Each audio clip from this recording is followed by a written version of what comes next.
आप सभी लोगों का जीवीएन चैनल पे स्वागत करते हैं।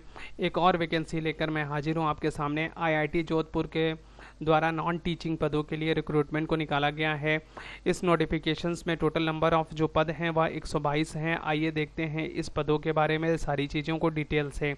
इसकी जो फॉर्म फिलिंग डेट है वह 8 अप्रैल 2024 से शुरू हो चुकी है। इसकी लास्ट डेट जो रखी गई है और 7 मई 2024 रखी गई है। अगर आप इसको फॉर्म को फिल करना चाहते हैं तो इसकी ऑफिशियल वेबसाइट है https://erp.online.iitj.ac.in कैरियर ऑनलाइन applications.stm पे जाकर आप फॉर्म को फिल कर सकते हैं। इसमें बहुत सारी पोस्ट हैं, डिफरेंट पोस्ट के लिए डिफरेंट एग्ज़ाम फीस है और इसके अलग अलग एग्ज़ाम्स पैटर्न्स भी होंगे। अभी इसका सिलेबस नहीं आया है। देखते हैं एग्ज़ाम फीस के बारे में। अगर आप फॉर लेवल 10 या 10 के लेवल 10 के ऊपर के पोस्ट के लिए फॉर्म को फिल करते हैं तो आपको फीस जो पेमेंट करना होगा इस फॉर्म के लिए जनरल, ओबीसी और ईडब्ल्यूएस कैंडिडेट के लिए 1000 रुपये लगेंगे। जबकि एससी, एसटी, पीएच और फीमेल सभी कैटेगरीज के लिए फीमेल्स के लिए कोई भी पैसा आपको पेमेंट नहीं करना होगा। और अन्य सभी पोस्टों की बात करूं तो जनरल, ओबीसी और ईडब्ल्यूएस कैंडिडेट के लिए 500 रुपये देने होंगे। जबकि एससी, एसटी, पीएच और सभी कैटेगरी की फीमेल महिलाओं के लिए कोई भी फीस पेमेंट नहीं करना होगा।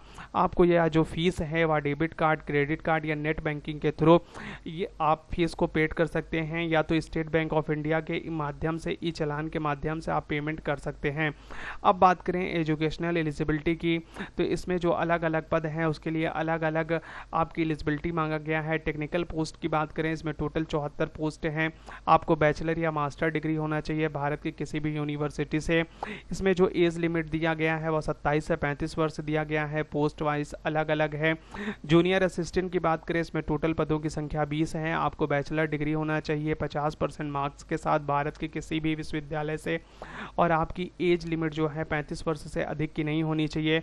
डिप्टी रजिस्ट्रार की बात करें तो टोटल पोस्ट इसमें एक है, एक ही पदों की वैकेंसी है। आपको मास्टर डिग्री होना चाहिए 55% मार्क्स के साथ, और साथ ही साथ अनुभव भी होना चाहिए 9 वर्ष का, तब आप इस फॉर्म को भरने के लिए एलिजिबल हैं। आपकी एज 50 वर्ष से अधिक की नहीं होनी चाहिए। अब बात करें deputy registrar audit and accounts के लिए एक पद है। इसमें भी मास्टर डिग्री होना चाहिए 55% मार्क्स के साथ, और इसमें 5 वर्ष का अनुभव मांगा गया है, और आपकी एज 50 वर्ष से अधिक की नहीं होनी चाहिए।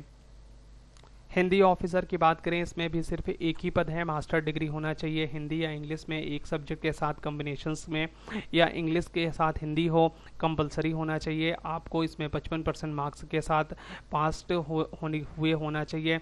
आपको 5 वर्ष का अनुभव होना चाहिए। आपकी जो एज है वह 45 वर्ष से अधिक की नहीं होनी चाहिए। असिस्टेंट ऑडिट ऑफिसर की बात करें, इसमें 2 पद हैं। आपको बैचलर डिग्री होना चाहिए भारत के किसी भी विश्वविद्यालय से 55% मार्क्स के साथ, और आपको 5 वर्ष का अनुभव होना चाहिए। आपकी आयु 35 वर्ष से अधिक की नहीं होनी चाहिए। सुपरिटेंडेंट की बात करें, इसमें 3 पद हैं। आपको इसमें मास्टर डिग्री होना चाहिए 55% मार्क्स के साथ, और 5 वर्ष का अनुभव भी होना चाहिए। आपका जो एज लिमिट है वह 35 वर्ष से अधिक की नहीं होनी चाहिए। मैनेजर फैसिलिटीज़ की बात करें, इसमें टोटल पद एक ही हैं, और इसमें आपको बैचलर डिग्री होना चाहिए भारत के किसी भी विश्वविद्यालय से 55% मार्क्स के साथ, और आपको 5 वर्ष का अनुभव होना चाहिए, तथा साथ ही साथ आपकी एज आयु 35 वर्ष से अधिक की नहीं होनी चाहिए। अब बात करते हैं जूनियर सुपरिटेंडेंट की पोस्ट के लिए। इसमें टोटल पदों की संख्या 7 है। आपको मास्टर डिग्री होना चाहिए किसी भी सब्जेक्ट्स के भारत के किसी भी विश्वविद्यालय से, और इसके साथ ही साथ आपको 3 वर्ष का अनुभव भी होना चाहिए, या तो फिर आपको बैचलर डिग्री होना चाहिए 55% मार्क्स के साथ, और साथ ही साथ 5 वर्ष का अनुभव होना चाहिए। आपकी आयु 35 वर्ष से अधिक की नहीं होनी चाहिए। सीनियर असिस्टेंट की बात करें, इसमें टोटल पदों की संख्या 12 है, और आपको बैचलर डिग्री की होना चाहिए भारत के किसी भी विश्वविद्यालय से 55% मार्क्स के साथ, और 3 वर्ष का अनुभव भी आपके पास होना चाहिए। अगर एज लिमिट की बात करें, इसमें 35 वर्ष से अधिक की आयु नहीं होनी चाहिए। अगर हम एज रिलैक्सेशंस की बात करें तो भारत सरकार के द्वारा ओबीसी नॉन क्रीमी लेयर के लिए 3 वर्ष की छूट, और एससी और एसटी कैंडिडेट के लिए 5 वर्ष की छूट दी जाती है। यह छूट सभी लोगों को भारत सरकार के नियमानुसार मिलेगी। अब बात करते हैं एग्ज़ाम डेट की, तो एग्ज़ाम डेट अभी डिक्लेयर नहीं किया गया है। एग्ज़ाम डेट को अभी नोटिफाइड सून है, यानी आने वाले समय में आप जो भी फॉर्म को फिल करते समय ईमेल आईडी या मोबाइल नंबर दिए हुए होंगे उस पर आपको नोटिफाइड कर दिया जाएगा कि इसका एग्ज़ाम कब लिया जाएगा और इसका पैटर्न एग्ज़ाम का किस प्रकार का है और क्या क्या पूछा जाएगा। सारी चीज़ें आपको नोटिफाइड की जाएगी आपके मोबाइल और ईमेल पे।